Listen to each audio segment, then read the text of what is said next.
భూభారతి బిల్లుకు గవర్నర్ ఆమోదం. రూపుదాల్చిన కొత్త రెవెన్యూ చట్టం ROR 2025 త్వరలోనే అమల్లోకి. మంత్రి పొంగులేటి. గవర్నర్ నిన్న సంతకం పెట్టడం జరిగింది. మంత్రి పొంగులేటి శ్రీనివాసరెడ్డికి భూభారతి చట్ట ప్రతులను అందజేస్తున్న ముఖ్య కార్యదర్శి నవీన్ మిత్తల్. దండమయ బాబు మీకు. అసలు మొత్తం ఈ ధరణి పేరుతో భూములని కబ్జా చేసిన దాంట్లో కీలకమైన భాగస్వామి నవీన్ మిట్టల్. అసలు ఈ ఫోటోలు చూస్తుంటే, మిమ్మల్ని చూస్తుంటే పొంగులేటి శ్రీనివాసరెడ్డి, నవీన్ మిట్టల్. పొంగులేటి శ్రీనివాసరెడ్డి పేరు మారుమవుతుంది రాష్ట్రంలో ఈ భూముల విషయంలో. అయితే ఏడ భూమి వదులుతలేడని మన సంగారెడ్డికి పోతే ఆడ కూడా ఈయన పేరే వినిపిస్తుంది. కొల్లూరు ఆ ఏరియా మొత్తం ఈయనే చూస్తున్నాడని.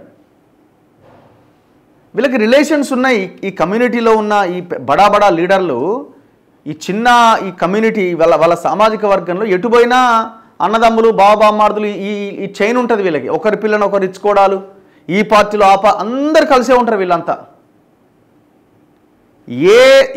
ఏ ప్రభుత్వ మార్పు తర్వాత కూడా పెద్ద ఎత్తున కబ్జాలు జరుగుతున్నాయన్న పేర్లు వచ్చినాయో ఇక వాళ్ళే ఇలా భూభారతి బిల్ అని మన ముందు పెడుతున్నారు. చూడండి ఎంత భయంకరమైన విషయం ఇది.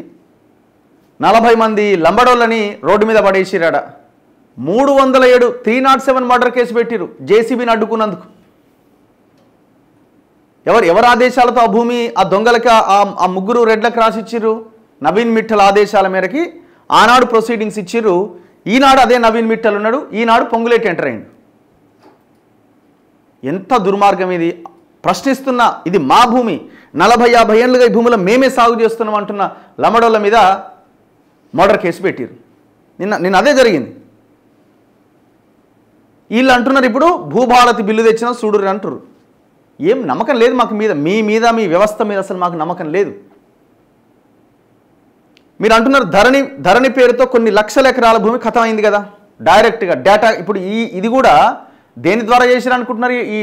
ఈ ఎక్కడ ఈ బిల్లా దాఖలా భూమి సంగారెడ్డిలో ఇక్కడ రామచంద్రపురం మండలంలో వెలిమెల అన్న గ్రామంలో సెక్షన్ 87 ప్రకారంగా డేటా కరెక్షన్లో కొట్టిపడేసిరు భూమిని. మొత్తం ధరణిలోకి ఎక్కిచ్చేసిరు. ఎవరు చేసిరు ఆ పని? నవీన్ మిట్టల్ చేసిండు. నవీన్ మిట్టల్ ఆనాడు ఉన్న కేటీఆర్ బ్యాచ్ అంతా కలిసి చేసింది. అప్పుడున్న కలెక్టరు, ఇప్పుడున్న కలెక్టరు, ఆర్ఐ దగ్గర నుంచి ఈ CCLA డైరెక్టర్గా ఉన్న నవీన్ మిట్టల్ వరకు. ఇప్పుడు అది పోయి భూభారతి వచ్చింది అంటున్నారు. మరి ఇప్పుడు భూభారతి వచ్చింది కదా, ధరణి ద్వారా అన్యాయం జరిగింది కదా, మరి భూభారతి వచ్చినప్పుడు వాళ్ళ భూమి వాళ్ళకి రావాలి కదా. మరి ఇట్లా ఎన్ని లక్షల ఎకరాల భూమిని పేద ప్రజలకు ఇస్తారో సమాధానం చెప్పాలి. డ్రామా. రాష్ట్ర ప్రభుత్వం నూతనంగా రూపొందించిన భూభారతి బిల్లుకు గవర్నర్ జిష్ణుదేవ్ వర్మ గురువారం ఆమోదం తెలిపారు. ఈ మేరకు రాష్ట్ర ప్రభుత్వం గెజిట్ నోటిఫికేషన్ జారీ చేసింది. గత నెలలో ఈ బిల్లుకు శాసనసభ, మండలి పచ్చజెండా ఊపిని. డిసెంబర్ 31వ తేదీన బిల్లును గవర్నర్కు పంపగా పరిశీలన అనంతరం తాజాగా ఆమోద ముద్ర వేశారు. దీంతో కొత్త రెవెన్యూ చట్టం ROR 2025 రూపుదాల్చింది. చట్టం ప్రతులను గురువారం సచివాలయంలో రెవెన్యూ శాఖ ముఖ్య కార్యదర్శి నవీన్ మిట్టల్ ఆ శాఖ మంత్రి పొంగులేటి శ్రీనివాసరెడ్డికి అందజేశారు. భూభారతి బిల్లుకు ఆమోదం లభించడం పట్ల మంత్రి పొంగులేటి, గవర్నర్, సీఎంలకు కృతజ్ఞతలు తెలిపారు. గురువారం సచివాలయంలో నిర్వహించిన ఒక కార్యక్రమంలో ఆయన మాట్లాడుతూ రెవెన్యూ చట్టం 2020తో రాష్ట్రంలో సామాన్య ప్రజలు, రైతులు అనేక సమస్యలు ఎదుర్కొన్నారు. ఈ చట్టం అమల్లోకి వచ్చి 3 ఏళ్లు గడిచిన విధి విధానాలు రూపొందించలే. రాష్ట్రంలో భూ సమస్య లేని గ్రామం లేదు. గత ప్రభుత్వంలో నాయకులు తమ స్వార్థ ప్రయోజనాల కోసం రెవెన్యూ వ్యవస్థను చిన్నాభిన్నం చేశారు. గత ప్రభుత్వంలో కొందరు గుప్పిట్లో ఉన్న రెవెన్యూ సేవలను గ్రామస్థాయి వరకు అందించడానికి మా ప్రభుత్వం విస్తృతమైన చర్యలు చేపట్టింది. ప్రతి గ్రామానికి ఒక రెవెన్యూ అధికారిని నియమించబోతున్నాం. ప్రజల ఆకాంక్షలకు అనుగుణంగా ఇందిరమ్మ ప్రభుత్వం పనిచేస్తోంది. ప్రభుత్వ ఆలోచనలకు అనుగుణంగా రెవెన్యూ విభాగం పనిచేయాలి. ఈ వ్యవస్థను ప్రజలకు చేరువ చేయాలన్నదే మా ప్రభుత్వ లక్ష్యం. ఈ మేరకు అధికారులు, సిబ్బంది కలిసి పనిచేయాలి. ఫస్ట్ మీరు మీ ఆలోచనలని ఈ కబ్జా చేయాలి అన్న ఈ ఆలోచన నుంచి ఫస్ట్ బయటపడండి. మంత్రి బయటపడాలా, మంత్రులు బయటపడాలా, నవీన్ మిట్టల్ బయటపడాలా, కలెక్టర్లు బయటపడాలా. ఫస్ట్ మీ ఆలోచనను మార్చండి. ఫస్ట్ విధి విధానాల రూపకల్పన. కొత్త చట్టం విధి విధానాల రూపకల్పన పైన అధికారులు దృష్టి పెట్టాలని మంత్రి సూచించారు. ప్రజలందరి అభిప్రాయాలను క్రోడీకరించి సామాన్యుల సంక్షేమమే ధ్యేయంగా భూభారతి చట్టాన్ని తీసుకొచ్చాం. వీలైనంత త్వరలో దీన్ని అందుబాటులోకి తీసుకొస్తాం. చట్టం రూపకల్పనలో సహకరించిన సహచర మంత్రివర్గ సభ్యులు, ప్రజాప్రతినిధులు, శ్రమించిన అధికారులు, సిబ్బంది, సలహాలు అందించిన మేధావులందరికీ రాష్ట్ర భూ యజమానుల తరపున ప్రత్యేక అభినందనలు. సింపుల్ థింగ్ ఏంటంటే వెరీ క్లియర్గా వీళ్ళు చెప్పబోయేది చేయబోయేది ఏంటంటే, ఇగో చూసిరా ధరణి ద్వారా అన్యాయం జరిగింది, భూభారతి తెచ్చినాం, ఇక ఎవరి భూములు కబ్జాకు కావంటారు, కబ్జాకు గురి కావు, ఏమి కావని అంటారు. అరే ఆల్రెడీ ఆ భూమి అంతా ఒక వర్గం చేతిలోనే ఉంది, దొరల చేతిలోనే ఆ భూమి అంతా కేంద్రీకృతమై ఉన్నది. ఎవరైతే లీడర్లు ఉన్నారో వాళ్ళ బినామీల చేతిలో కేంద్రీకృతమైపోయినది, విదేశీ కంపెనీల చేతిలో ఉండిపోయింది ఆ భూమి.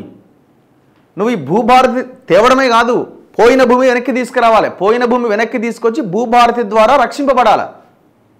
ఆల్రెడీ కబ్జాకు గురైన లక్షలాది ఎకరాల భూమికి నువ్వు ఇప్పుడు నేను అండగా నిలబడతా అన్నట్టు ఉంటుంది. ఒకవేళ కనుక నువ్వు ఆ భూమిని తీసుకురాకపోతే, ఇది మనం ఆలోచించాలా.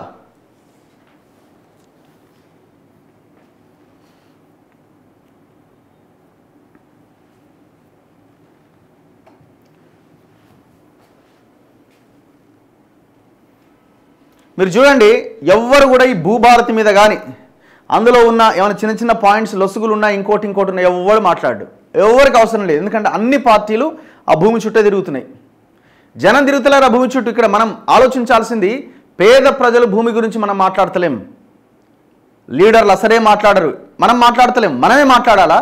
లీడర్లు అసలే మాట్లాడతలేరు, వాళ్ళు మాట్లాడరు. ఎందుకంటే వాళ్ళకి కావాల్సింది ఆ భూమి కావాలా. చట్టాపట్టాలు వేసుకొని భూమి చుట్టూ తిరుగుతున్నారు వాళ్ళు, బీఆర్ఎస్ వాళ్ళు, బీజేపీ వాళ్ళు, కాంగ్రెస్ వాళ్ళు, మిగతా అన్ని పార్టీల నాయకులు ఆ భూమి చుట్టూ తిరుగుతున్నారు. మనం దేని చుట్టూ తిరుగుతున్నాం? 1000 రూపాయలు వచ్చినా, 2000 వచ్చినా, ఎలక్షన్లప్పుడు క్వార్టర్ వచ్చినా, 500 ఇచ్చినా, 2000 ఇచ్చినా, ఇట్లా మనం తిరుగుతున్నాం దాని చుట్టూ. వీడేమో ఇది వేసుకొని పోతున్నాడు. మనం తిరగాల్సింది ఆ భూమి చుట్టూ. ఈ దేశంలో ఏ రాష్ట్రంలో లేని భూమి ఓన్లీ తెలంగాణలో మాత్రమే ఉంది. అత్యంత విలువైన భూమి, అత్యంత ముఖ్యంగా హైదరాబాద్ లాంటి ప్రాంతంలో బ్యూటీ ఏంటంటే వెదర్. ఏ రాష్ట్రంలో ఎక్కడా లేని వాతావరణం మనకు ఉన్నది. సో అంత విలువైన భూములు ఎవరి చేతిలో ఉన్నాయి? మన చేతిలో లేవు. అందుకే మనం భూమి చుట్టూ తిరగాలి. లీడర్లు తిరుగుతున్నారు, విదేశీ కంపెనీలు తిరుగుతున్నాయి, రియల్ ఎస్టేట్ మాఫియా తిరుగుతున్నది. మనమేమో వాడు 2000 ఇవ్వకపోయా, వీడు ఆ పథకం అమలు చేయకపోయా, వీడు ఈ స్కీమ్ అమలు చేయకపోయా అని మనం తిరుగుతున్నాం.